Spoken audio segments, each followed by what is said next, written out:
Multiverse Monologues. I found him. I'm Batman. I am Iron Man. Bringing you news and discussions from all of your favorite film franchises. With great power comes great responsibility.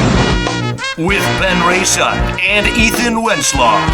We would be honored if you would join us. Now, it's time for Multiverse Monologues. He starts monologuing. Yo! What's up, everyone? Welcome back to Multiverse Monologues. I'm here with my co-host, Ethan Wentz. Dang it, bro! You messed up. I know. I'm here with I gotta have a script in front of me. Guys, we're very happy to tell you we have a new recording studio here this week. Ooh, perfect. We actually do, though. We're recording in a different room. We've got the stands for the mics, so we can lounge on a couch.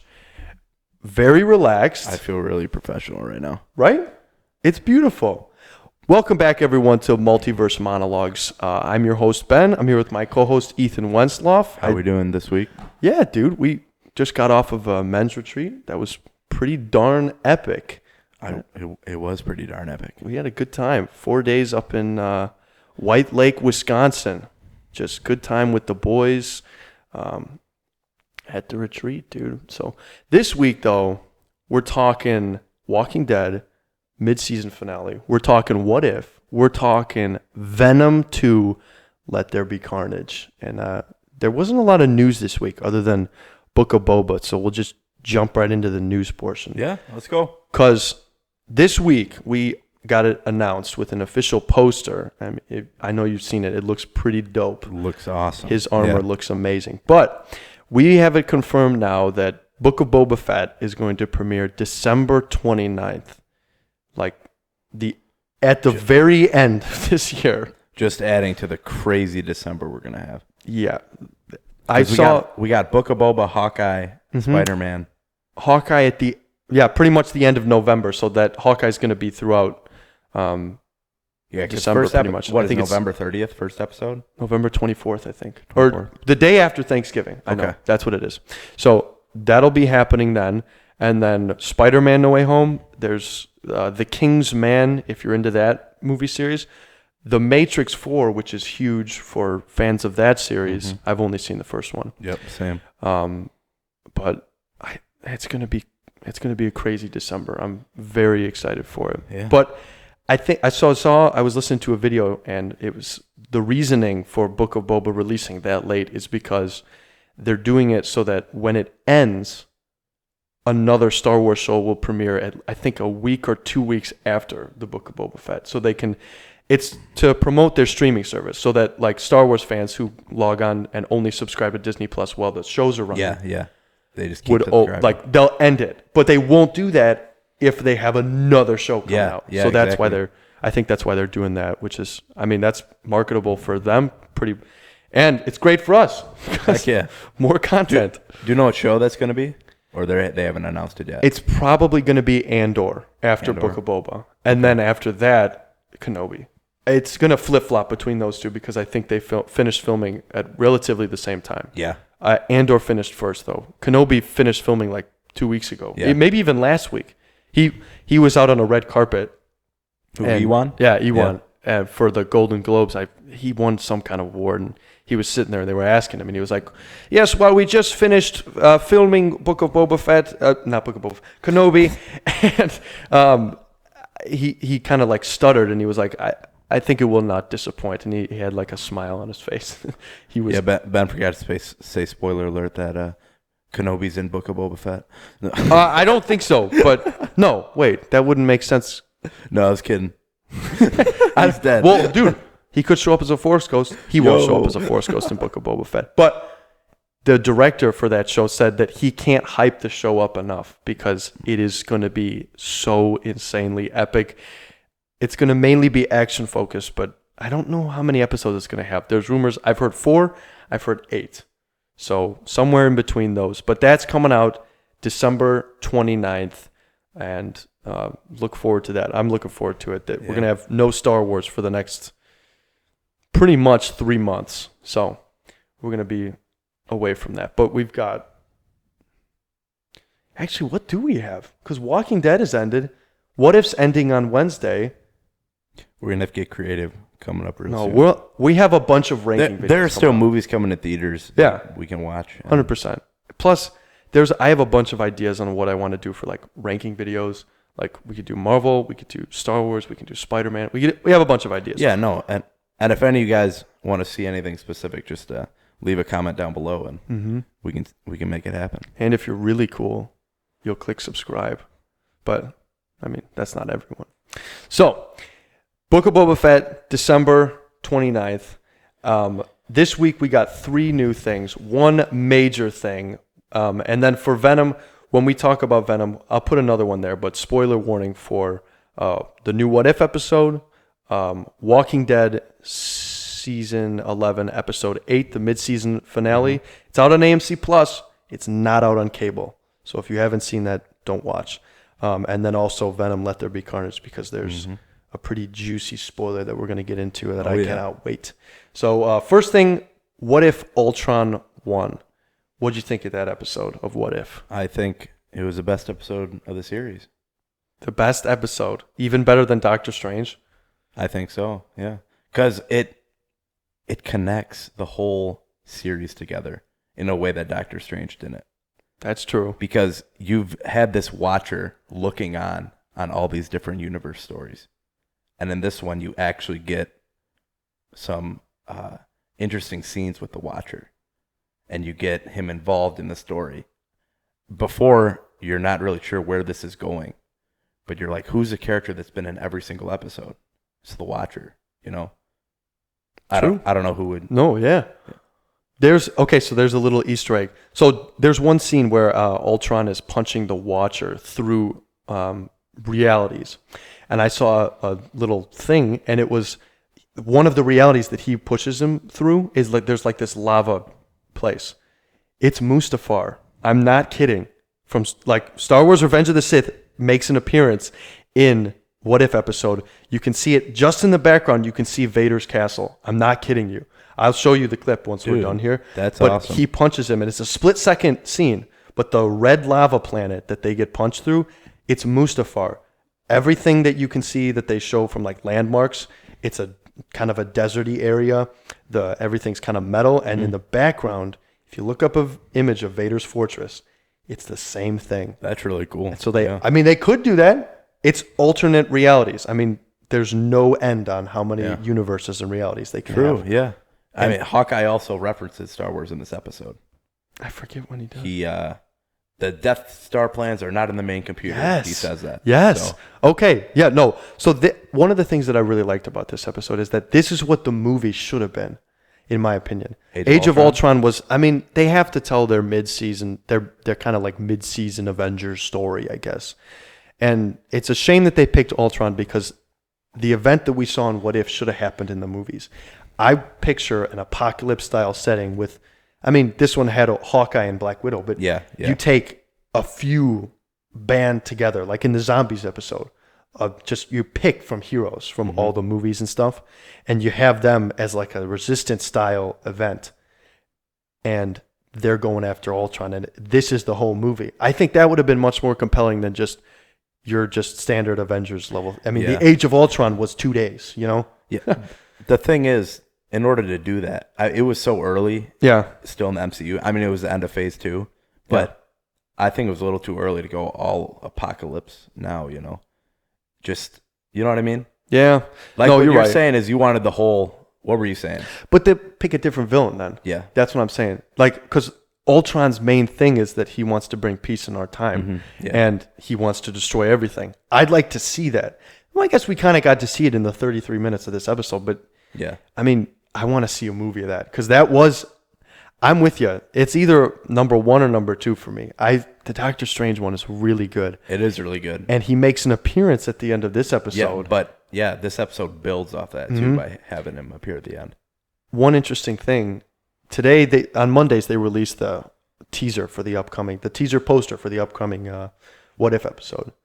It showed Gamora in Thanos armor. Yes. Okay. which makes sense because I forgot that she's supposed to appear in this. And this is the last episode, so this makes sense. So apparently, in some shape or form, Gamora's going to win. Maybe she has all the Infinity Stones. Maybe she comes back and battles Ultron. I don't know. That's going to be interesting to figure. Will be interesting, yeah. Yeah. And I know they had some episodes planned that got pushed to next season. Mm-hmm. So, but they released the promo picture today. Yeah. Of Gamora. Okay. I'm excited for that episode. That should be interesting. Lego figure. So you do have Gamora. Yeah, I do. That's right. Yeah. So that'll be pretty cool to see it on screen. Speaking of Legos, my girlfriend got me the 7,000 piece Millennium Falcon out of the blue. Listen, I'm not someone who has like I'm making $15 an hour. She's making $13 an hour. We're not like, we don't have rich families, you know? We don't like, this was so out of the blue, random. I was so blown out of my mind when I saw this sitting on my bed. I was dying of happiness. I can't even imagine how you felt. I consider myself a very, very lucky guy. Definitely. That's awesome. I don't know. We don't have to talk about Legos too much, but I had to shout that out because shout out to Sam, because that was the greatest thing, the greatest gift I think I've ever gotten in my life. It was epic. Walking Dead. Let's talk about Walking Dead first. Yeah, we're done with What If, you think? Was there anything else? I don't know. I think. What do you think?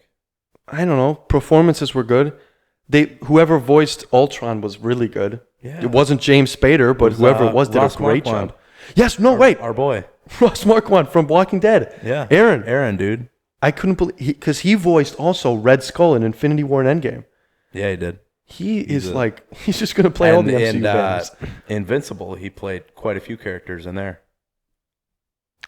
He played. No, you're right. I believe he played the demon fellow. Yes. Yeah. Demon. Yep. I forgot his name. Oh, I forget his name too. We got to talk about that show. We'll talk about that definitely at season 2. That show was epic. Yeah, the sequence when the Watcher and Ultron are fighting is the best sequence in the whole episode. It just was really cool. Yes. Punching that, I really liked how they were punching through realities. You kept looking. There was the missable detail that you could, on one of the billboards, in one of the realities, Captain America survived and became president, which was really cool, I thought. I mean, who more patriotic and symbolic? I mean, you have to root Captain America into that position, definitely. But What If sets up, I think, a crossover for all of the episodes that we've seen before. So Peggy Carter, the Party Thor, I'm thinking is going to be in here. I don't know if Zombies is going to be a one-off shoot, but they could take characters from that show, from that episode, and bring it into this. Mm-hmm. But it's going to be an ensemble type event, definitely, for that. Which would be really cool and make for a great finale. I'm hoping that they make it longer than 30 minutes. Yeah. No, they should. Because a lot of these episodes feel rushed, and you don't really get the character development you want from it. That's the biggest thing. They justify it because they're characters we know. They are, yeah. They don't have to set it up, but there's situations and universes that we don't. So what's different, you know? So I do wish they were like 45 minutes. Yeah. But it is what it is. I still really like that episode. But yeah. I also like the scene where they basically just switch the roles between Black Widow and Hawkeye when he makes a sacrifice. Yes. Yeah, that was good. That was cool and played some, I don't know. Symbolically, right? From Endgame, you have a Hawkeye sacrifice him. Because Hawkeye doesn't have, I mean, neither of them have really anything to live for. But I think it's cool and fitting that Black Widow, even though her character has died, gets to survive and be basically the last human being in that universe. Mm-hmm. That is pretty cool. That was a pretty good episode. Yeah, you kill her off with MC. You gotta let her kick some butt in the show. No, I think you're right. You're right. That is the plus best she's episode. got Red Guardian's shield. That's pretty dope. Yes, that's really cool. Actually, that was sick. You're right. That was the best episode in the series, I think. Yeah, I'm interested to see where it's gonna go. Yeah, and just what it like does for the whole series as a whole. You know, because Doctor Strange is really cool standalone. Yes. But this one sets up the finale where you get to see all these characters hopefully come together and fight the big bad. More and more, we saw Venom last night, and more I feel like the Doctor Strange that we see in the Spider-Man, because they played the teaser right before, and I was like, they're doing this because it's a Sony movie, but they're doing this right before Venom for a reason. Yep. And more I think that the Doctor Strange in No Way Home is not the Strange we know. Yeah. I think. And I think that because the creator of this show, and I mentioned this last week, said that What If is going to have drastic implications for the future of the MCU, like big time. It's going to influence what comes next. So, and I mean, everything Kevin Feige does, he has purpose behind. Like, he's not one just to rank in the money. Sure, some movies haven't been as good as others, but everything he's done has been important, and he's had a reason for doing it. Yep. You know? You're right. Definitely. It's not like they're spinning out these Venom movies to make money, you know? Yeah. Well, but Kevin Feige's not making these. No, I know. That's what I'm saying. Sony is like, they're forcing Venom on us, you know? It's like they don't even have Spider-Man and they're making these movies. You know, they just want the money, you know? They're like, oh, Venom's a Spider-Man character, so people are going to come and watch this. You know, they just want the money. They don't care about really telling the most compelling story. Yeah, I want to talk about that for sure, because that's going to be interesting how that all plays out. If there's any background noise, there's construction going on near where we're recording, so hopefully that won't continue for very too long. But yeah, that's going to be interesting to see how it plays out for sure. I think, is that everything you want to say for What If? Yeah, I like the scene where, going back to when the Watcher and Thanos were fighting, when you see these scrolls. And Ultron? Yeah. Not Thanos? Yeah. Yeah. Is that what I said? Yeah. When the Watcher and Ultron were fighting, and you see the scrolls, I thought it was a nice callback to, or Easter egg for Secret Wars. Yes. You know? That, which I believe is coming out next. Nah, I don't know if they begin filming yet. Either 2022 or 2023. But Secret Wars is by far my favorite comic book event. By bar none. Yeah. That's one of the only comic book events I have read. Which is not, this is not saying much. But yes, this is my favorite. No, but it's so good. Yeah. And then they did it so well. I saw Earth's Mightiest Heroes first. Yeah. The Avengers show that aired from 2011 to 2012, I think. Phenomenal show. I hate that they canceled it for the worst sequel that they made, Avengers Assemble, because Earth's Mightiest Heroes was so good. Yeah, every story. Have you seen it? I watched it when I was younger. Yeah. I know that. The Skrull storyline is so effective because every character that you know, you don't really, because they could be a Skrull. Yeah. And even now in the MCU, there are characters, I guarantee you, who are Skrulls. Well, we know Nick Fury's one. Nick Fury and Maria Hill were Skrulls in Far From Home. Yep. Nick Fury's chilling in space somewhere. So, dude, when it comes out, I'm hoping that they can do it right because it comes on Disney Plus. They've given the shows the big budget treatment. They have, yeah. But this needs to be everyone. Like, this needs to be an endgame level event. Yeah. That's why I'm a little nervous because this should be an endgame level event. Yeah. But I don't know that they can do that on Disney Plus, you know? I feel like if they wanted to make that an endgame level event, they'd make it a movie, you know, and make it like, because you know they're going to make a lot more money making a movie than releasing it on Disney Plus. Well, maybe they won't. I don't know.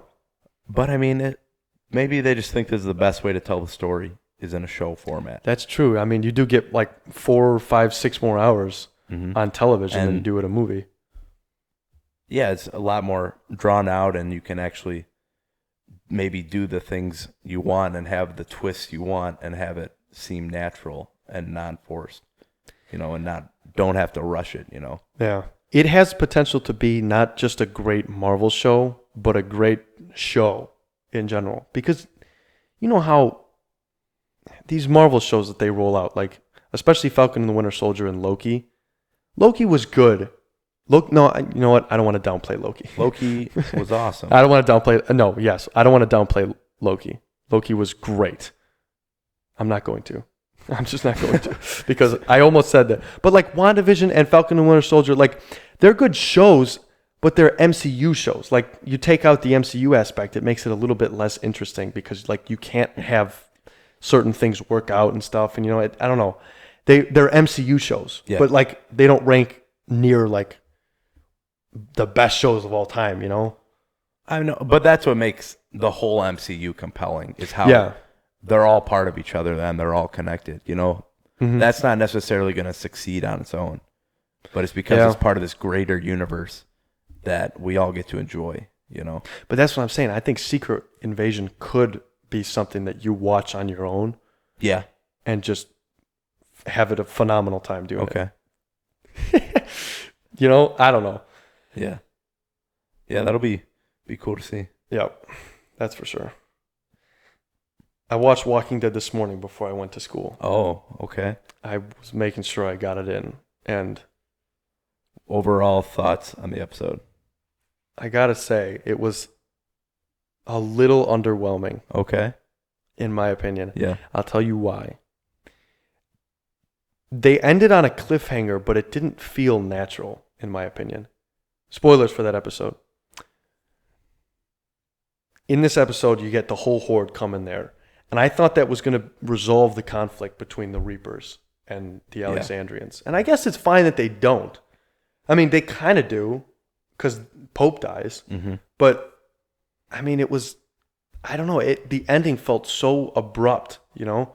Like, the credits started to roll. And I was like, oh, it's done. They're just ending it there. Oh, okay, we got to wait now. I was like, wait, it's over? Yeah, right. I know. You're like actually kind of like mad when it happens. Me too. But not in a satisfied way that made me say like, oh, I can't wait to see what happens. I am excited to see what happens. But I was like, I don't know. It just didn't leave me right. No, it's not like, I know what you're talking about. Because you're not really like, the concern level isn't there.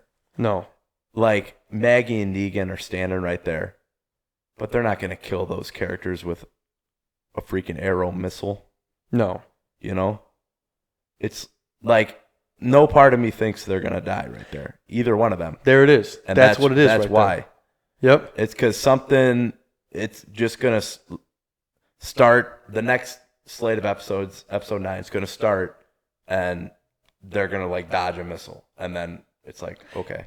It felt like this shouldn't have been the finale. Like, I don't know, we have to wait a while to see them for sure survive. I mean, well, that's what I'm saying. If they don't survive and they kill them that way, I feel like that would kind of be a disservice to Negan and Maggie, you know? It would be. I hope that doesn't happen.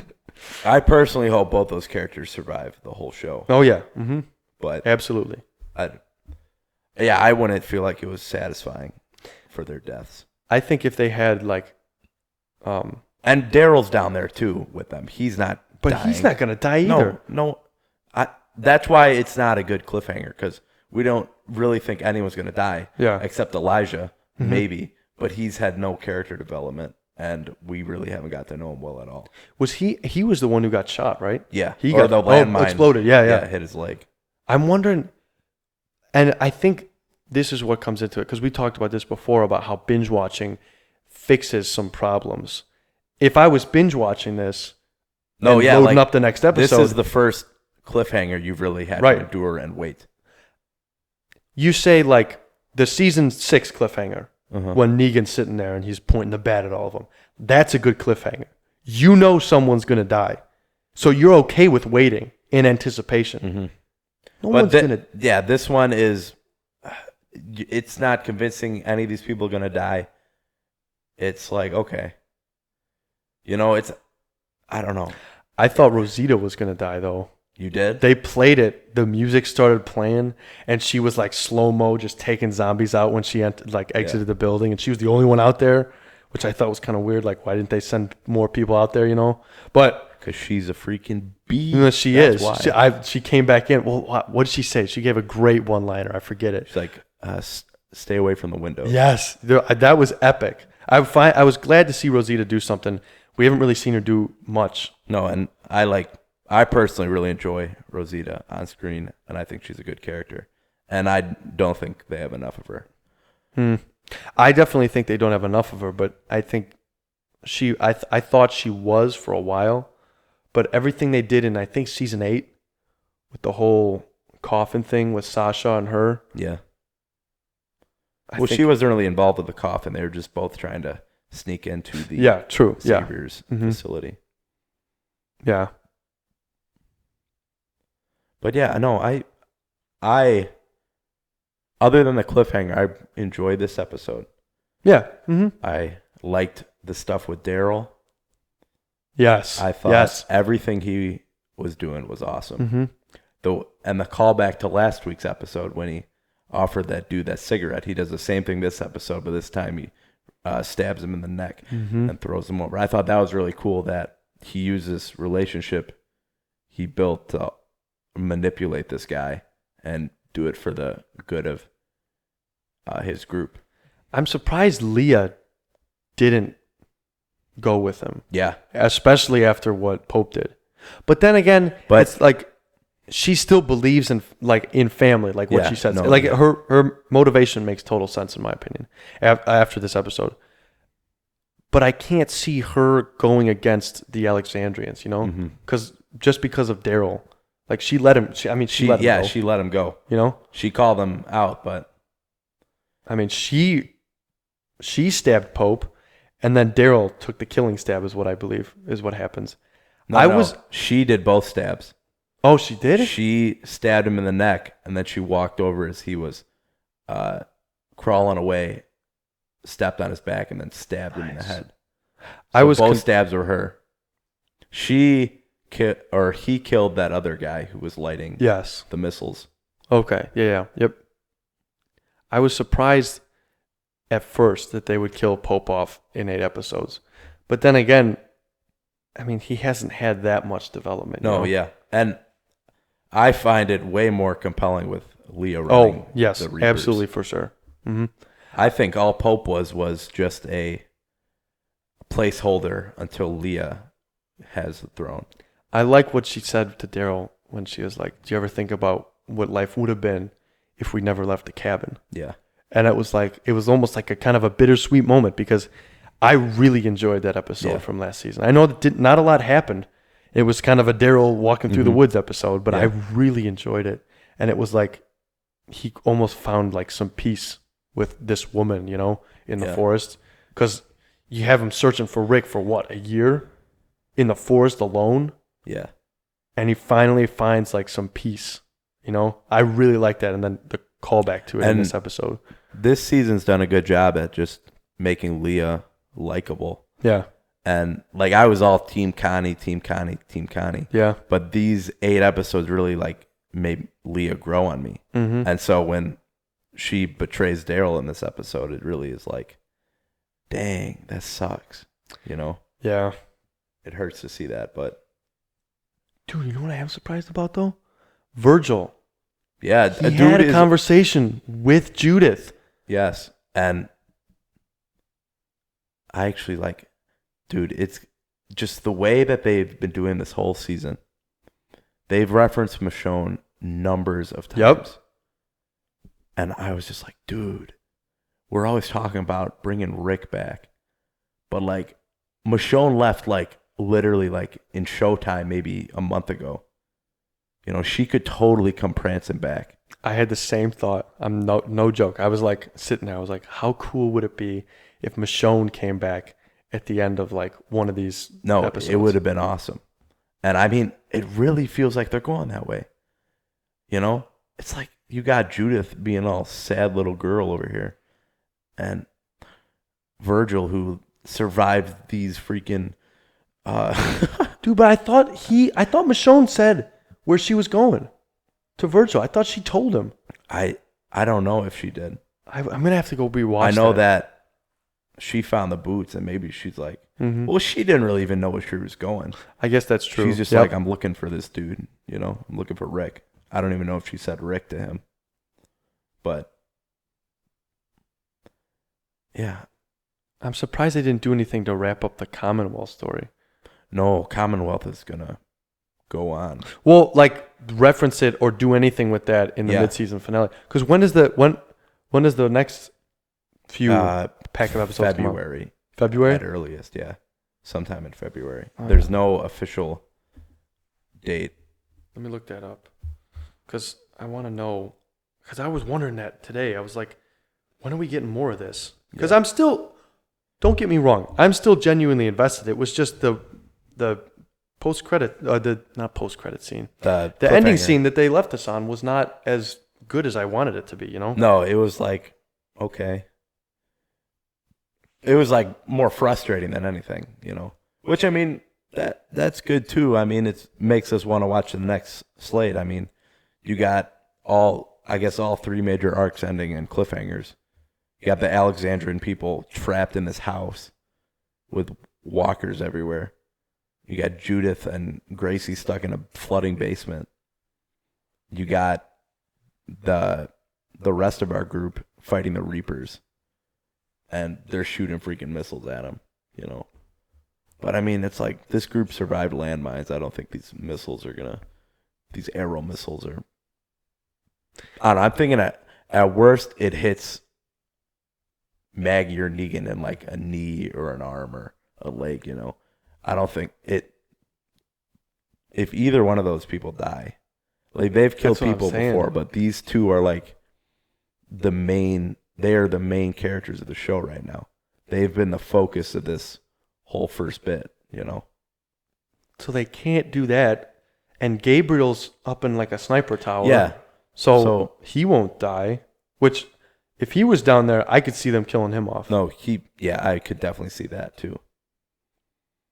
But they can't just kill Elijah, though. I mean, they could, but it'd be like, what was the point of having this character this whole time? Just to kill him here, right? And have no weight to his death, you know. They've done it before, though. They have, yeah. With Noah, yeah. I mean, even with Noah, though, we got to know him pretty well before they. Okay, that was actually sad, though. That was incredibly sad. Yeah, he was a good character too. He had stuff going for him. I think no. Here's what they should. I shouldn't say this. I don't like making predictions and to set my what I want to happen, because if it doesn't happen, then you're disappointed. But what would be cool is if Elijah jumped in front of Maggie and took the arrow for her. Okay. And then, because that would add a lot of weight, because they've been together for a while. That would be sad because it's a sacrifice for one of the main characters. I would actually feel something for that. How about Negan jumping in front to save Maggie? How would that death? Oh, man. That wouldn't be bad. That would be the ultimate redemption. But I mean, like we were saying, they can't kill either of those two characters this early. But I mean, that would be that wouldn't be bad, though. I don't know if I would be mad at that. It would be sad not to see Negan anymore, but I think that would do well for his death. Yeah, they would have to play it well. They can't just like start it off with 6 arrows flying into his chest and him like dying in front of us. They have to. Yeah. They'll have to like replay that scene from Daryl's perspective or something. Yeah. Because clearly we're gonna replay that, because it's not. If it just starts with missiles flying everywhere and they're like hiding behind a car, it's like, well, that was stupid. Because I don't know. That's a cool concept, though. I guess they're fireworks maybe on the something like that. Something shooting them. But yeah, I thought that was pretty cool. Mm-hmm. I thought everything. I mean, I was not sold on Judith's character. I remember when I started season 9, I was like, I don't like this at all. But she's totally grown on me, and every scene she's in is really good. Like, yeah, especially in this episode, I really enjoyed it. Like how she talked about her fear and how she uses it. It's just really hard to watch her act with these other kid actors because they are nowhere near as good as she is. No, she is so much miles ahead of them in acting ability and skill. The other girl she was with, I felt bad. I was like, dang. Gracie. Or Grace. No, Gracie. Yeah. Yeah, but then Judith made her a Morgan staff. at the end of that episode. So Yeah. we'll see what. But like, I was like, when those kids were down there, I was like, you know, it'd be dope right now if you just hear a katana swinging Oh up the my stairs, gosh. and Michonne opens the door. Like, I was like, dude, they've name dropped Michonne so many times. She even said, I wish she was here right now. Yeah, and I was like, dude, that would If they brought her in. that would be so epic. Like, It would be. but I don't know. This, it sets up for an exciting, if they execute the last 16 right, it sets up for an exciting last 16. It's crazy that we still have, by all accounts, a full season still of Walking Dead. Yeah. You know? So I don't know. They didn't really. They killed. I don't think they killed. They killed no one this first bit. No one died. Besides, The red shirts. yeah, from Pope. Maggie. I mean, Pope died, but they didn't kill any of our main characters. So No. we're going into this next slate with everyone. and I think they know what they're doing at this point. Like, they've heard a lot of they know we want Rick. They know we want Michonne. And I think they're not going to hold back with They have character to deaths. just go guns away with this Mhm. because you're ending this 170 plus episode series. You have to conclude it as satisfying as you possibly can. So why wouldn't you bring back everyone at your ability? You know, You got to look at the textbook example, Avengers. They have everyone, and look Mhm. at how well that did. Yep. You should use that as a base plate. I mean, Rise of Skywalker sure did, but that's an example of how you badly rip off Avengers Endgame. This Yeah. can do so well because it's characters that we actually miss and we want to see more than anything in the world. I want to see Rick Grimes back. You know, that would be so sick. Yes. With Judith and Daryl. The Gosh. gang back together. That Just would to- be so awesome. To see, because you know that Judith's actor is top tier, and Rick, just to see them act together, They've never acted on screen together. oh my gosh, I would be tearing up. And then with Michonne, that family reunion needs to happen. It does. There's so many things that need to happen. So many things. That's the main thing, though. That has to happen. Yeah. Everything else, like if that happens, like that's a satisfying conclusion. Yep. If Rick comes back, because it's the story. The show has been about the Grimes family, you know, for the most part. Yep. I mean, it's been focusing on Daryl, you know, but he's basically Uncle Daryl now, so he's part of the family. But you know, just concluding the show without Rick would be such a big failure, and there's no point in not bringing him back at all. Because the actor wants to come back. He loves the series. And if they just opted to not bring him back, that would be the stupidest thing they could possibly do. I agree. I mean, well, we were talking about this earlier, but we could see a possibility of there being no Rick Grimes for the Walking Dead finale because they're saving his story they're making 3 movies with Well, Andrew Lincoln. They've been talking about these 3 movies for a long time. Since his last episode, they announced it. Mm-hmm. And really, there has been no ball movement on them. But they have been talking about them. They're like, yo, these are happening. So we're for sure at least getting 1 movie, you know, at least. But they really haven't even started filming it or anything. They've been saying they're perfecting the script, so let's hope that's true. But if he doesn't show up in here, they'll use that as the excuse. Well, just go watch the movies. Yeah, his story will be concluded in the movies. That would be Horrible. so stupid. Like, you don't need to not bring him back to get us to watch the movie. Like, it's a movie about Rick. We're gonna watch it regardless. Even you know? people who don't watch the show anymore know and love Rick. No, they know that how awesome that character is. They Yeah. would go and see that. 100%. So everyone who ever watched The Walking Dead would go and see this movie. So they do not need to leave Rick out of the conclusion of the show to make the movie still engaging. Mm-hmm. You know? An ultimate failure would happen. I'm very nervous for that. if it doesn't happen. Yeah, that would bump the show down for me. I don't even know if it'd be my. Because what is a show if it doesn't have a good conclusion? You take a look at Game of Thrones. Everyone says that the first 6 seasons are gold. Season 7 is kind of on the verge, but season 8 is widely hated. No, I've never met anyone who doesn't like that. You know? Yeah, disclaimer: me and Ben have not seen that show. Yes, but we're just going off the crowd consensus of. I've seen so many videos on it. Because I'll probably never watch that show. You know? Yeah. I don't really like that, but if this has a Game of Thrones style ending, what's going to happen? You know? What they say about that show is the ending was so rushed. Yes. But even this episode that we just watched shows you that they're not really trying to rush anything. No. Like, we're all like, oh, all the Reapers are going to die. They're going to kill freaking Gabriel. People are going to die.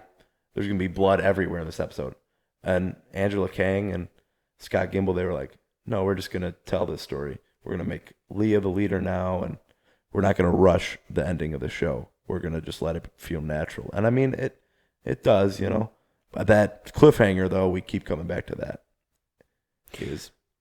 I can't see her being the main villain focused, though, you know? No, I definitely think they're setting up a conclusion in episode 9. I just think they're trying to make that season, that 11B premiere really good, you know? Well, you know that I forgot about this. They're not going to be the main villains. The Commonwealth is probably going to be the villains. No, they are. And probably they have the location now because of Eugene. Yeah, they're actually leaked set photos of the Commonwealth troopers at Alexandria. Oh, really? So, yeah, we basically know that they go there at some point. It's just a matter of when. Okay. That makes sense. I mean, we were going to see that. But I don't know. I can't see them rebelling against this. I mean, they're big. They have a lot of people. And, yeah, that's why I need to read the comic book, because I don't really know how. Neither of us really know how this all goes down in the comic book. Are you going to read it? I don't know. Or do you want to be like surprised? I want to both be surprised, but I also want to know what's happening. But I don't know. They're also so far from the comics too. Yeah. Like the Commonwealth, Rick dies in that arc in the comics, but Rick's not on the show right now, so someone else is getting his death. And Carl survives the whole show. He's dead, or he survives the whole comic book. He's dead. So we don't really know. I don't know. It's really interesting. Are they finished making Walking Dead comics? Yeah. They're done. Yeah, they ended I think 2 years ago. Oh, okay. So, and that's also that's also a good thing because the show has content that they're referencing, you know. Yeah, they're referencing it very loosely, you know. Mm-hmm. But which yeah, I think the Commonwealth arc is the last major arc of the comics too. So, I don't know what they're going to do to make them more interesting, and I mean they're already huge and scary, you know. But we'll see how they develop them, and we haven't even met the governor, you know, Pamela Milton. We haven't seen her on screen. Yeah, that's right. So we don't know what she's all about and all this class issue that they're dealing with. But we met her son, I think his name's Sebastian Milton. Yeah, in the who's last an episode. idiot. Yeah, he's stupid. I hate that character. They did a good job. But he's going to have a major role coming up too. So I think it's all setting up to conclude, hopefully, the Reaper arc and focus more on the Commonwealth, but we'll see what they end up doing. Because how many episodes of Commonwealth did we actually get? We got the first one, the second one, maybe? Part 1 and 2 had flip-flop between the group and then the Commonwealth storyline. Yeah. And then I think we had like 3 more episodes. Yeah. Decent enough to where we kind of get an idea of what's going on here. We get a nice introduction to them and see that class is a big issue. Like they're treating Eugene, Princess, and Ezekiel pretty poorly. But Yumiko, since she went to Harvard, she gets a nice suit and gets to sit in the air-conditioned buildings and whatnot. So we'll see how that all plays out. But I don't know. I'm looking forward to it. Mm-hmm. It should be. Yeah, I mean, yeah, we're excited for the ending. You know, I think it's a good time to end the show. It's been going on a long time. Absolutely. And I mean, once again, you got to bring Rick back. If he came back in episode 9, I think Michonne should definitely come back in the next 8. Just the way they've been hinting at it, and the Virgil stuff, and if Michonne comes back, then you have to bring Rick back. No, I feel you like do. because that's where she is. She's out finding him. It just would be too good to get them both back in the same episode. It'd be like that would be awesome if they both showed up in an episode together. Like, how insane that would Freaking be. Awesome. That would be awesome. And let's hope they do that. Yeah. They bring them back. And they don't just try to promote these movies and spin-off shows. But we'll see what they end up doing in Fear the Walking Dead, because we have a group taken by the same helicopter people, and that premiere is coming up really soon. I think it's the 10th even. So we'll see where they end up taking that group, and if they do have any interaction with you're gonna have to anything keep to do with you're Rick. gonna have to keep me updated for that for sure. Because anything important, I want to know about. No, yeah, for sure. Because I'm watching too much to watch. Fear the Walking Dead right now. I told him it's not worth his time if he's got better things to watch. Daredevil, Lost, Parks and Rec. I'm gonna watch Clone Wars while I build the Millennium Falcon again because I watch that show every year. Yeah. So. Have you watched any more Parks and Rec? No, just the first 2 episodes. I've seen those episodes before. I started like 3 years ago. Yeah, but it didn't click. No, it did click actually. I laughed a lot. I don't know why I never continued it though. It was right after I finished The Office, and I was like, I think I want to take a break from this. Yeah, that makes sense. Right now, it'd be more organic. Perfect. For you to start watching. Oh yeah, yeah, 100%. And that's an awesome show in my opinion. We'll talk about this later, but we watched episode 6 of Lost, and they're focused on the Korean couple. Yes, phenomenal, dude. Holy cow! When did you watch that one? Last night, dude. We got home and I was like, dude, I'm really tired. She goes, all right, let's just watch one episode of Lost. And I'm like, all right, yeah. I love that Sam is doing that. It is so good. Every episode, it just gives this depth to every character. I don't know how many of you guys have watched Lost, but it is phenomenal. It's so effective. The flashbacks and the current story, and they do a good job in not like giving you too much flashback to where it's like boring.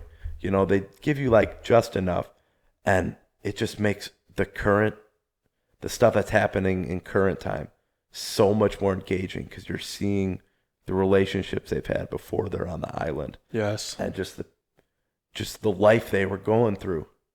And the whole deal with Lost is they take flawed characters and they bring them together.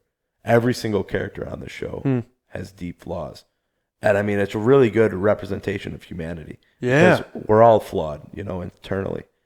And just the way that they do it, and it's just really good. I was tearing up. I legit was tearing up when she was at the airport. Yeah. She looks at the car and she's crying. Yeah.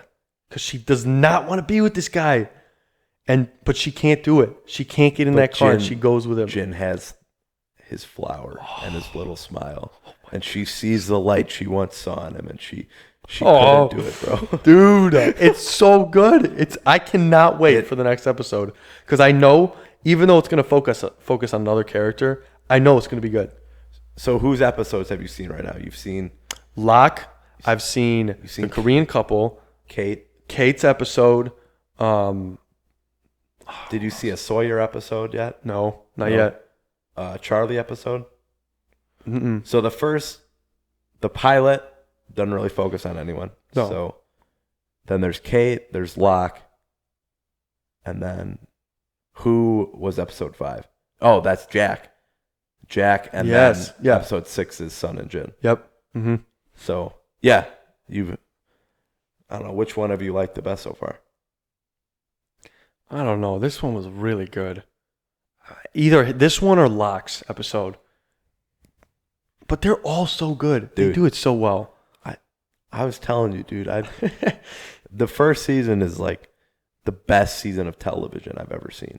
Just the stuff they set up, and I mean they build on it too. But just the first season is just so good. Yeah. And well made, and just every character you meet, you're like, dude. Like, I think your next episode is Charlie's episode. I looked at the description, and they have to rescue Jack from a pit or something. It's Charlie's episode. Okay. Yeah. All right. So that episode I really like. We're not even supposed to be talking about Lost here, but when Locke says to Charlie, he's like, you got to give it up. And maybe if you give it up, the island will give something back. Yes. And then he goes, look up. And Charlie looks, and he has the biggest smile on his face. It's such a good moment. Dude. I love it so much. Like I was saying this before, there's no character in that show that you're not going to like by the finale. Like I'm sure you have in your mind characters you don't like right now. But, dude, every character, you're like, yo, I don't know how they did that. They just made, because I mean, you see inside to them, you see their backstory, you see what they've been through. You're like, I don't care what that person did, I don't care that they freaking did this.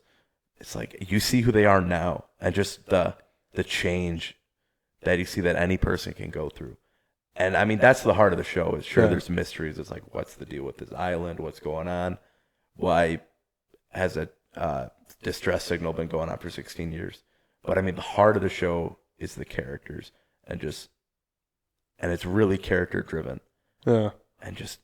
And they do such a good job with these characters. Yeah, they do. And I mean, some of their backstories you see, you're gonna be like, oh my goodness, this is so horrible. But yeah, go on. The only character that I hate right now, I would say, is the Korean guy. Yeah. But I don't know what the heck he was doing for her father. And I think they're going to reveal that, and then he's going to be sympathetic, because no wonder he was such a jerk. He's been, what it looks like, he's been killing dudes for her father. Yeah. Or he killed her father. I don't know which one it was. Yeah. I don't think it was killed her father, but I'm very excited to see what's going to happen. It's phenomenal. Anyway, that's enough Lost talk. We weren't even supposed to bring that up. Though? Maybe we'll have a segment on the show where we just keep talking about Lost as we keep progressing Just through the start show. every week, talk about it, bro. Dude, I want to 100%. I love that show. 100%. Maybe I don't know. But this week marks the release date of Venom Let There Be Carnage. I don't know, dude. What'd you think about it? We saw it last night. We're pretty fresh off the ball from that movie. What'd you think? Yep. I thought it was a Venom movie that Sony made, and that says a good amount about it. That's a pretty good. I cringed at a lot of stuff in this movie. Cringed? I cringed. Oh, okay. All right. Which scene? I'll delve into that later. Okay. Yeah. I don't know. A lot of the stuff they did, I didn't like. Yeah. And a lot of the characters, I didn't like. And I mean, I don't know. It's just really a mixed bag, because that end credit scene just totally puts a damper on whatever the movie did. It's like, yeah, because it's like you can't accurately judge this movie because end credit scene excluded. If that wasn't part of the movie, what'd you think? I thought there wasn't enough character development for our big bad, Carnage. Yeah. What's his name? Cletus Cassidy. Cletus Cassidy, yeah. There wasn't enough character development with him. And with Shriek, I didn't buy her character at all. Their relationship just felt so... Sure, I mean, they were both in that house for unwanted children, but it was like, all right. It didn't really feel like a real relationship, And I don't know, I think Woody Harrelson is such a good actor that they could have done way more with him and had him... I wanted to see more between him and Carnage. It's just like... it was just there. You only got a few scenes, Mm-hmm. and I mean, you didn't get the whole like, what the heck is happening to me? Like he wasn't confused by it at all. He's just like, yeah, this is happening. Let me freaking break out of this prison and kill all these dudes. And you just don't. I don't know. I just wanted to see more of Woody Harrelson and his character, Cletus Cassidy, and just I wanted to see him. I don't just be a real character. Mm-hmm. Like in the end sequence, they have that whole scene where he's talking to Eddie, and he's like, "You didn't tell the whole story. You didn't say that my parents were beating me." You know, it's like they could have done a way better job to make Cletus Cassidy That's true. I didn't think about that. A genuine villain, and like actually draw him out and make him seem sympathetic in some way, because everything he did, you're like, this is just the most comic booky bad guy, and like I don't know, because there's that sequence when he's writing the letter where he's just saying all these horrible things he did, and you're like, dude, this guy is just a dirtbag. Like, of course he's getting the death penalty. He freaking sucks. Like, they don't do anything to make you care about his character at all, which, I mean, is something that I really would have appreciated. Yeah. I get why he wasn't shocked very much that he had the symbiote, because he's a serial killer. I mean, it just furthers his goals. But I totally agree with your point that it feels very... I mean, that's a point that I wrote down, is that during the movie, this is very rushed, especially the beginning, when he goes from scene to scene, major locations, and it's just, he goes from this location very quickly to the next location, 3 minutes here, and then it's just a quick scene somewhere else, far away. It felt very rushed, and like, especially their relationship, you're right, with that as well. And then my one big issue, and without getting into spoilers yet, I just really dislike the way they've chosen to go with Venom. Because this isn't what it is. This isn't Venom, you know? Even in the first movie, like, Venom's origin should be tied with Spider-Man. And the fact that this wasn't, and this is the Venom that it's going to be now, I guess, in the MCU, is kind of disappointing for me. Especially because I watched Ultimate Spider-Man when I was a kid. Venom was very prominent in almost like a lot of that show. And the relationship between the symbiote and the human he's inhabiting is not the same as this. It's in the movies, it's very jokey and like taken, like everything is a joke. And I don't know. But in that show, he's like a brutal, lethal killer. Mm-hmm. But yeah. Everything is a joke. Yeah. In this, he's like, I don't know. It's like he took comedy classes up in in Symbiote World, and then he plopped down on Earth. Why would he wouldn't do that? I don't know. It's just, his relationship is so weird. And now, like, if you were to imagine that symbiote on Spider-Man, yeah, as this noise in his head, yeah, it'd be comedic, but I want to see like the brutish force. And that's something that also this movie really, I think, falls short on, is the violence. They're so afraid. They want it to be PG-13 so bad that they cut away for every violent scene. Mm-hmm. He bites off people's heads, but you don't see it. And even like, that's like a main driving force for Venom. 100%. His human brains. His comics are so violent. And every time he's about to, he'll either stop and just throw the guy away, or he will bite his head off, but they will cut away. Yeah. And it's like, it's so, those type of scenes, when they do that, it's very unsatisfying, in my opinion. I mean, it's gross, but that's Venom, you know? To an extent, I do want to see that in Venom's character. Yeah. So I don't know how it's going to be going forward. We'll get into that in spoilers, but I don't know. I hate the way that they've portrayed this symbiotic relationship between this Clintar symbiote and what's his name? Eddie Brock. Yeah. I don't know. That was my biggest complaint, reinforced by this movie. I thought they were going to go in a different direction, but it is mostly more of the same. Now, I will say That being said, whenever Carnage, not Cletus Cassidy, but whenever Carnage is on screen, beautiful. Yeah. Every time. The way that they've did his animation and everything that you see of Carnage is awesome.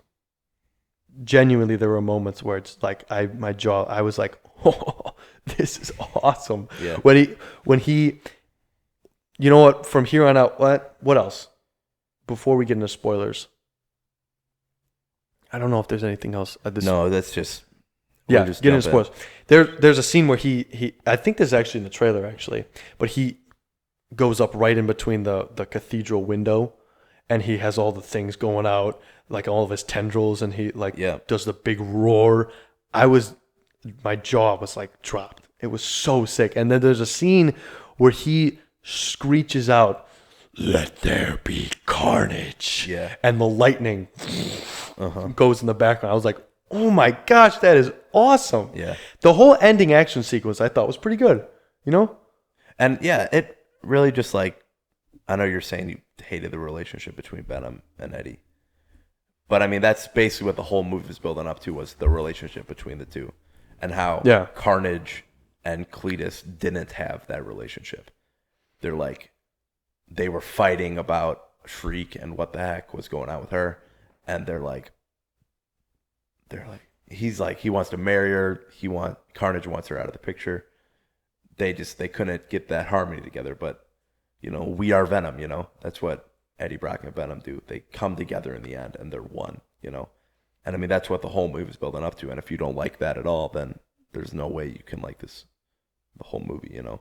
And I guess that complaint of not liking Venom is more of just overall, you know. That's not a doc on this movie, even though it kind of is, but that's more of a big picture thing. The movie itself does kind of, I mean, for fans, if you like the first one, you'll like this one. They did more kind of the same, you know. And the jokey atmosphere. And that's why the end credit scene was so surprising, because of this, the way that the first movie and even this movie, you're like, this character is so just stupid, and this Venom is kind of just not enjoyable. There's no way that Kevin Feige would let this guy into the MCU. But then, I mean,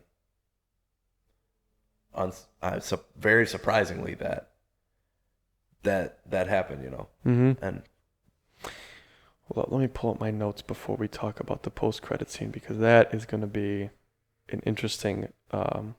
Carnage is beautiful. Let there be carnage plus end fight. Yep. The ending fight was awesome. We felt very rushed. They need to ditch. If they make another Venom movie, they need to ditch the love interest. Anne, I think is her name. Yeah. Anne and Dan. Yes, they need to do away with that. I thought that was pretty boring in this. Yeah. It was just. I mean, she, considering the movie, she played a really important role. You know. She did, but yeah, her she needs being to go. there was so forced. Yes, she needs to go. I don't want this. And really, the whole development of every single character in this whole movie was just terrible. Is you don't really get to know any of these people. Mm-hmm. You already knew. I mean, they build on the Eddie and Venom relationship. You know, they realize they need each other, and that's all good. But every other relationship and character in the movie, it just is. I don't buy it. Yeah. I mean, what can you really do? I mean, they only had an hour and a half. That's a very short movie. They chose to make it an hour and a half, though. But I don't know if that's really a fault. You know, and I don't honestly, part of the movie just feels like they're like, all right, this is the end credit scene we want. Now let's make a very quick movie and just get to this end credit scene. Although I don't know if that's necessarily true, because I was looking up some stuff about the movie, and I heard that the end credit scene was added in very late into post-production because they didn't know what they wanted to do with it yet, and they didn't know about writing and issues and stuff. But I guess we can. What happens in the end credit scene? If you want to know Venom, this is going to be spoilers for the end credit scene. We get him on a kind of like a beach house. He's sitting there with Venom, and they're both talking, and Venom's talking about how he has a hive mind. He's part of a hive mind And he basically knows as much as every other symbiote across all these different universes because their minds are technically all connected. And he's about to show Eddie all of these past events. And I was expecting, okay, it's not going to be Spider-Man. Yep. He's going to show him his past. Maybe Spider-Man will be connected in a different universe. Maybe they'll show that. But I didn't think Spider-Man was going to be in it. I was like, okay, that's fine. And then we get... I mean, it is one of the coolest end credit scenes. No, it is really awesome. Big blast, and boom, J. Jonah Jameson is on the TV talking about Spider-Man. Peter Parker is Spider-Man. And he is like, this guy. And he licks the TV screen. So we get confirmation that Venom is now officially part of the MCU and will make an appearance. And this isn't official, but he will make an appearance. Yeah, they're not going to tease us like that and not put him in No Way Home. But the question now becomes, will he be hero or villain? Hero or villain. Exactly. Part of the Sinister Six, or will he help Spider-Man? Because he is, I would say, more of a hero. Yeah, especially in this movie, they built on that. Mm-hmm. What's the term they use? Defender of something? Oh, man. They use something really... Lethal protector. Yeah. Yeah. Like, when he picks up that role, that's the good guy version of Venom. Definitely. So... it would just be really weird for him to... because, I mean, the way that he's portrayed in the movies is he's the hero. You know, he's an anti-hero, but he's the hero. Mm-hmm. And it would just be really a switch note. Because at this point, Eddie Brock and Venom, they're living in harmony. You know? Yep. Unless somehow seeing Peter Parker on the TV screen just changed Venom's whole mindset. Because who knows what's going on in the hive mind. I have no idea how that works now that they're in a different universe. Or, you know what I mean? Yeah. Like, how does he know who that guy is? Just Spider-Man? You know, how does he know who that is? True. It's got to be something with a hive mind, you know, which is really interesting. Because we have had a Spider-Man meet a Venom before on screen. Right. So, I was thinking they were going to show something with that. Yeah. And with... Spider-Man 3, Topher Grace's Venom. And I was like, oh, that would be cool, but not reference anything. But I have this now, a scene in my mind that is like, you see Andrew Garfield, you see Tobey Maguire, you see Tom Holland, and then behind them is this huge hulking Venom, a part of their group fighting the Sinister Six, you know? That would be awesome. The only thing that would make it, this movie is going to be bonkers. It's going to be huge. In every sense of the word. Because now, I mean, Venom wasn't, I didn't think Venom was going to be in it. But now he is. No, yeah. Because, I mean, this technically confirms his picture earlier of the No Way Home hat that he had on. Yep. Of course he's going to be in it. Mm-hmm. So, do they have anything to surprise us with? I don't really know. Could Miles Morales make an appearance in this? I don't know. There's so much that needs to happen in this movie that, of course, they can still surprise us, Ben. Of course. Yes. Is what they got to do is they got to save Maguire and Garfield. Yeah. For the movie. Don't put them in the trailer. No. We don't want to see that.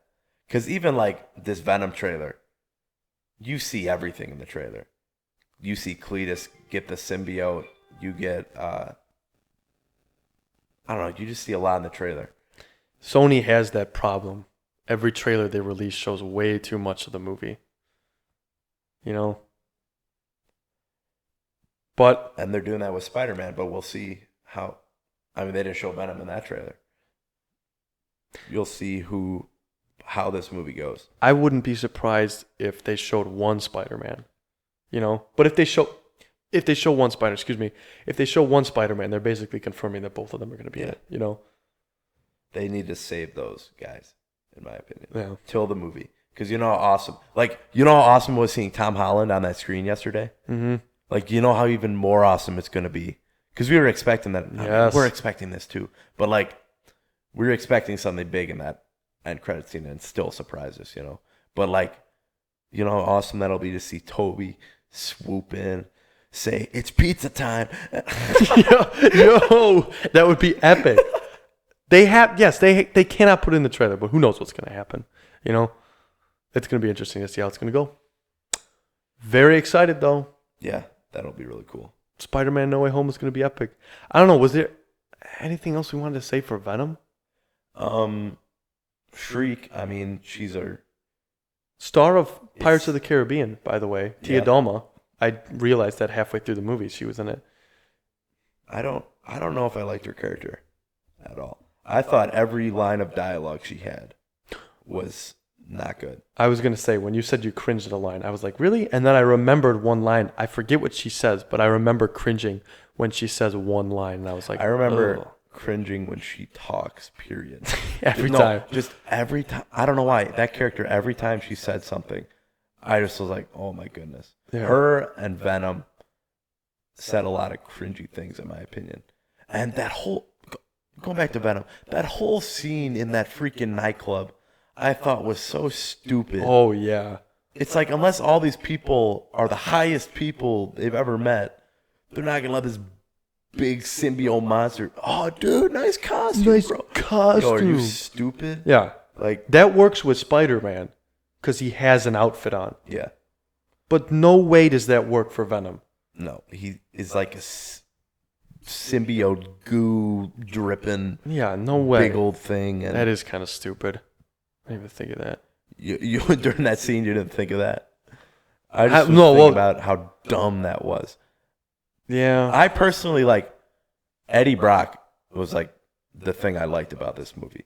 I liked Eddie Brock a lot, and I'm kind of excited to see him in the MCU now because he's really the only thing I liked in this whole Venom movie. And I mean, that's good. He's the main character, you know. But Venom, I'm iffy on. But I like Venom when he's with Brock and they're working in harmony. But Venom alone, I don't like. Yeah. And I don't know. That's what the movie was. I feel like that's what the movie was going to do. It was going to build on the relationship between the two. And I think they did a good job at that. I know you didn't like it.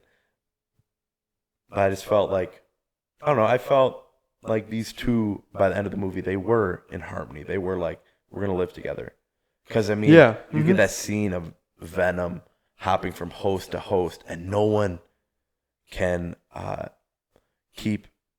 stay alive, you know? Yeah. No one can maintain Venom the way Eddie Brock can. Nope. So Venom needs Eddie Brock, you know, and Venom knows that. Yep. And I mean, I think that'll really work together for just making a more compelling character. But I think he's going to be good for the MCU, especially with the MCU's brand of humor and how it all works together. You know, especially for the Spider-Man movies, I think he'll work well. I just wish we were getting a more traditional version of Venom. yeah, But this isn't a traditional version of Spider-Man either. So we'll see how it kind of works out. You know, traditional, you want to go with traditional, you go with the original Tobey Maguire Spider-Man. Like, almost everything there is pretty comic accurate. But I don't know. It is what it is. Other thing I wanted to know, just so that it's out there, I thought that Detective Mulligan, that Carnage was still alive in him. It's not Carnage. it's Toxin. Toxin, Yeah. yes. I knew that from, shout out to New Rock Stars, who's always keeping me up to date. Love their videos. Eric Voss is a beast. But Eric Voss is a boss. he's a boss. But they were telling me how, I mean, a lot of this story in this movie was based off of the Maximum Carnage event. I mean, that's why Shriek was in this, I think, because she's a part of that event. Yeah. But Detective Mulligan they're setting up now, I don't know if he's going to, I don't know if he's going to continue. And that's another thing that I want to talk about. He's Toxin, but are these branching universes going to be a part of the MCU for the future now for good? Or is it going to be for a set time and then they're No, going to go back?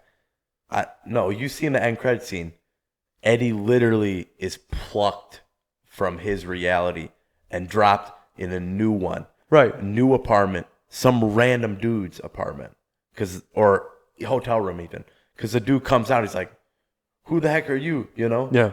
So I don't know how whatever the branching timelines did, or whatever Doctor Strange's spell did, we're not really sure at this point Yeah. what really causes it. Is it Sylvie stabbing Kang, or who knows? But I'm not really sure how. But what it looked like was he was just plucked from his universe and dropped in this one. So I wouldn't say the Venom universe is MCU canon. I would say it's, It's its own separate thing, for sure. it's a separate thing. Yep. But Eddie Brock is now MCU canon Yeah. because his character was somehow plucked. And I mean, we've heard it with all the other interviews. With Doc Ock, he was talking about where his character picks up. Yes. He's plucked from the ocean. And who knows when Green Goblin's plucked from, But like, it just seems like somehow all these villains are getting plucked, or villains or heroes or whatever, characters we'll say, are getting plucked out of their timelines and dropped into ours somehow. So I'm not sure how that's happening. I don't know if Doctor Strange, maybe it is Sorcerer Supreme Doctor Strange. He's using all his powers. Maybe he's used the Time Stone and seen that Spider-Man does something in the future that can wreck his plan. And he's like, all right, I'm going to pluck all these guys that can destroy Spider-Man out of their universes, put them in this universe, and hopefully they can destroy him because he's going to be the leader of the Avengers, and I don't want that. Something like that. I'm not sure. Yeah. That would make sense. It's going to be interesting to see what happens in No Way Home, because there's going to be so many questions that are just going to be answered when that movie comes out. That's going to be good stuff. Should we do a special episode like right after we watch it, or should we just wait until Monday? No Way Home? Yeah. I don't know. It doesn't matter. Yeah, we got time till then. Yeah, we we got to do. worry about that yet. But yeah, I'm probably going to see that movie many, many times at least in the 3. theaters. If Endgame is any exception, I mean, Spider-Man is, like you said. Yeah, like what this movie did get me interested in was the whole lore of Venom and Carnage. And there's a lot of it.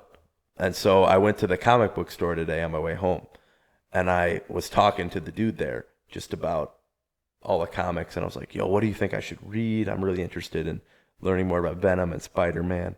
And he's just like, yo, you can read all these. And I was like, yo, you see the new Venom movie? And he's like, no. And then he just started talking about his deep hatred for Carnage and how, as a comic book reader, he was like, Venom was the perfect villain. And then they made him a good guy. Oh. And then they're like, yo, what are we going to do? Venom was so freaking cool. What can we do? Why don't we just make discount double check version over here in Carnage, And so he was just talking about how much he hated See, dude, Carnage. that's what I'm saying. Venom works better as a villain, for sure. He just has that nature about him. Yeah. So, dude. That makes sense. I know. But it was just cool talking to this dude because, like, They know so much I'm at not those well-versed comic book in stores. comics. And, like, just talking to him, he's like talking about, like, he made some good points. He's like, yo, I don't know why Tony would give Spider-Man a super suit and you have Black Widow and Hawkeye running around in leggings. Oh, yeah. He's like, that didn't make sense. Mm-hmm. He's just talking about how much he loved Thor and how he like loves he was recommending a bunch of comics for me to read to prepare for Love and Thunder. But I was like, I'll get those closer to the release date of that. Yeah. Mm-hmm. But he was like, he just loves Thor, and he was talking about all the movies and just what he felt about them. And he was like, yo, I can't. Why do they let Loki wear his helmet in the movies for like 3 movies, but Thor just gets his helmet for 1 scene? I would love to see Thor with his traditional comics helmet in Love and Thunder. Yeah.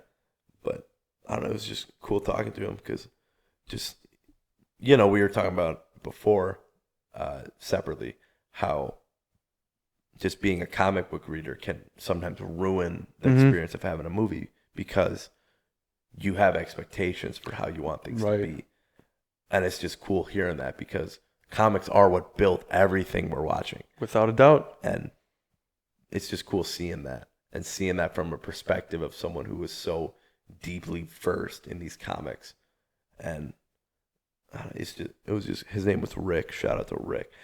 Dude, beast. Yeah, he was a nice guy. I wanted to talk to him for a little bit, but They know they could, that's the thing. That's why they're there. They'll recommend comic books to you, but they want to just talk, and they can talk your ear off. yeah, That's for sure. and he was good at selling me stuff too. I bought 3 books today. Nice. What'd you get? I got a Venom and Spider-Man book. Just it's like every interaction they have for a certain run. Then I bought a Spider-Verse book, and then I bought a what's it called? It's Spider-Man, but every issue is 10 years after the last issue. Oh, okay. So you see how he ages. And his world in different centuries. And I don't know. I was like, all right, I'm interested by that. Yeah. Because I went in there, I'm like, yo, what do you think I should read to get me more hyped for No Way Home? And he's just like, well, it's just hard because No Way Home isn't directly related to anything. So I was like, all right, well, I like Spider-Man. So what are the best Spider-Man ones you got? So he gave me his best 3, and I bought those, and I'm excited to read them now. So I actually could recommend you one. yeah, there is a comic that I think this actually does relate to. It's called Spider-Man. It's like One More Day or something like that. yeah, Did he say anything about that? No, he did, yeah. Yeah. That's what I read that. I don't know. Most comic book people hate that. Yeah. I read it and I loved it. But I don't read a lot of comics. You read it after. I read the whole Civil War issue, and it happens right after that. All the Civil War comics, and then it comes right after that. And I was so sad. Do you know what it's about? Do you know what happens? Yeah, he essentially makes the deal with Mephisto, and then he loses everyone he loves, right? Basically, yeah. His life is not the same. Everything is altered, and it's just basically the deal he makes with Strange. So it's going to be interesting to see what happens. So it just leans into more of that. But at the very end, he ends up making the deal, and right before that, they have he has a scene with Mary Jane, so he can say goodbye, and that scene's super emotional. Yeah. So, and that just leans into the idea because Marvel does this; they'll adapt different things from different issues and change different things. But it just leans into the fact that Doctor Strange is not the Doctor Strange we know. Yep. It just leans into that fact, that issue, that really everything else is the same other than who is casting the spell. For the most part, just a lot of the scenarios are the same. So we'll just see. Because, he's got the Eye of Agamotto, It's like, that was destroyed. Right. Which is, Thanos crushed that thing. Mm-hmm. How the heck is it back? Who knows? So it's going to be really interesting to see. I don't know. We're all excited for this movie. Absolutely. 100%. Yeah. Then I was like, yo, you got anything I can read about Eternals? And he's like, well, Eternals isn't really based off anything. So I was like, then I'm good. No one really knows what that movie's going to be about. No, other than there's these creatures that are coming who have been old, and now they're going to come here and they have to protect the universe. So Celestials and... that second trailer is phenomenal. I watch that a lot, all the time, because it's the music that they choose, and it just looks like a really epic movie. One of my favorite film composers is doing the music for that movie, and who's that? Ramin Djawadi. Okay. I think that's how I might be pronouncing it wrong. Yeah. But he did Game of Thrones, which has phenomenal music. And then he did the first Iron Man movie, which also has really good music. He did Pacific Rim. Main theme of that is awesome. So it's I hope going to be really good. He always does a really good job with all of his musical scores. But yeah. But yeah, it'll be good because no one's expecting a lot out of it, and they're gonna. No. The next movie after that is Spider-Man, so we went and saw Venom, so they're gonna have some awesome end credits scene in Eternals too. We already know. I didn't think about that. Yeah, that's true. They're gonna have because the next movie's Spider-Man, this is their last time to give us a little something, you know? But would they even do anything for Spider-Man? I feel like they... Well, a lot of MCU movies, they always connect it with the next MCU movie in True. an end credit scene. So we'll see what they do. But yeah, it'll be cool to see this new story and cool to see our girl Connie in an MCU film. One last thing. What score would you give Venom to? Out of 10? Mm-hmm. I don't know. I think a 5, maybe. A 5, maybe. Yeah. A high 5? A high 5. Yeah. Just because as a movie, it didn't do anything that it should have done. Mm-hmm. And I don't know. I think Eddie and Venom I found enjoyable, but nothing else in that movie I really was like engaged with or even cared about. Yeah. Like even Carnage, you have this really cool villain, looks dope. He's like tornado spinning around, freaking. That was epic. But just Woody Harrelson, I just thought they didn't write him good. Yeah. And like if they had just developed his character more and gave me a little compassion for him, like they just had to give me a little. Like they didn't give you nothing, unless only this throwaway line, like 5 minutes before he dies. Oh, Eddie, you didn't write anything about my family abusing me. It's like, okay, well, we just learned about this now in the movie too. So it's like we have no context to why you're such a screwed up dude. Right. We just know you are. And I just didn't care about him. I didn't care about Shriek at all because she has like 3 lines in the movie and I cringed at all of them. They don't explain where she gets her powers from. Like they say mutations in the movie. That's true. They do say mutations. She's a mutant, you know, maybe that's They can say that now, yep. Yeah. But I mean, they don't talk about that at all. Yeah. They don't even go to show you that they're experimenting on her, which we can assume they are, but they don't show that.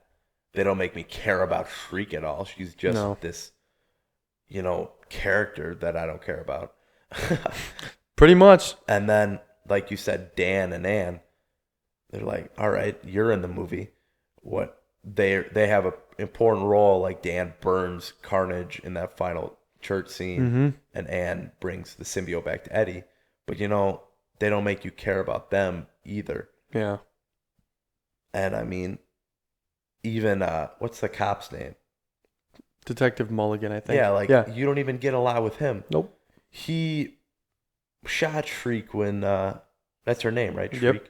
I've been saying that. Yeah. Oh, yeah. I would correct you. Yeah. But he shot her, you know, in the eye when they were, like, I guess 15 years ago. Yeah. Or whenever it was. It was like 1986. But, I don't know. They don't even develop that at all. It's like, oh, he shot me in the eye. Let's go kick his butt. I don't know. I don't know. It just felt. Yeah. That's what I got the impression watching it. It's like, all right, they just wanted to get us in a seat to show us an end credit scene. Yeah. You know, and I mean, that's how I felt too during the movie. It's like, all right, I know there's a good end credit scene to this. I thought it really like, the end credit scene really just cemented what the movie was really about. It was about Eddie and Venom, which we're going to get more of in the MCU. True. And I think for that part, they did a good job at that.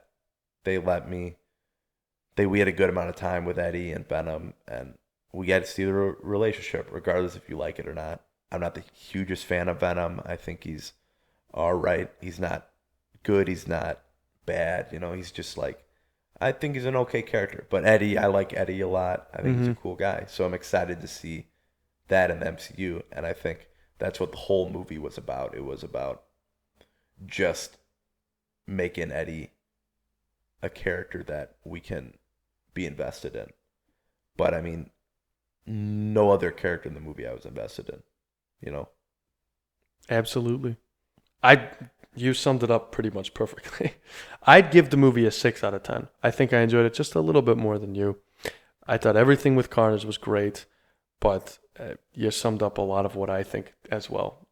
Very rushed, underdeveloped characters. Yeah, I'd give it a 6 out of 10. Mm-hmm. So, but it's definitely worth it to go see it. I would go see it just for the post-credit scene.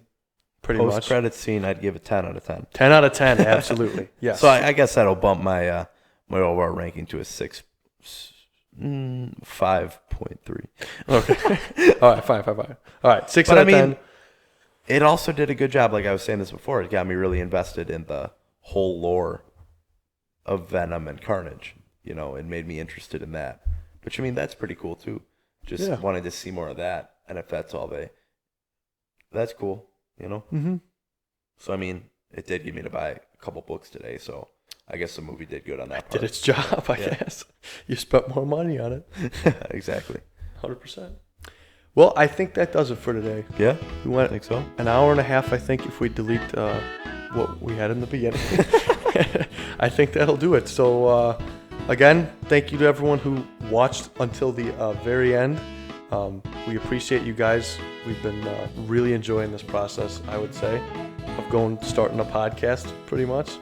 And I think that does it for today. So, Yeah. if you could, like, subscribe, give us critical feedback. We'd love to know how we can make this process better and more enjoyable for you guys going forward. But otherwise, Yeah. have a fantastic day. Heck yeah. We'll see ya.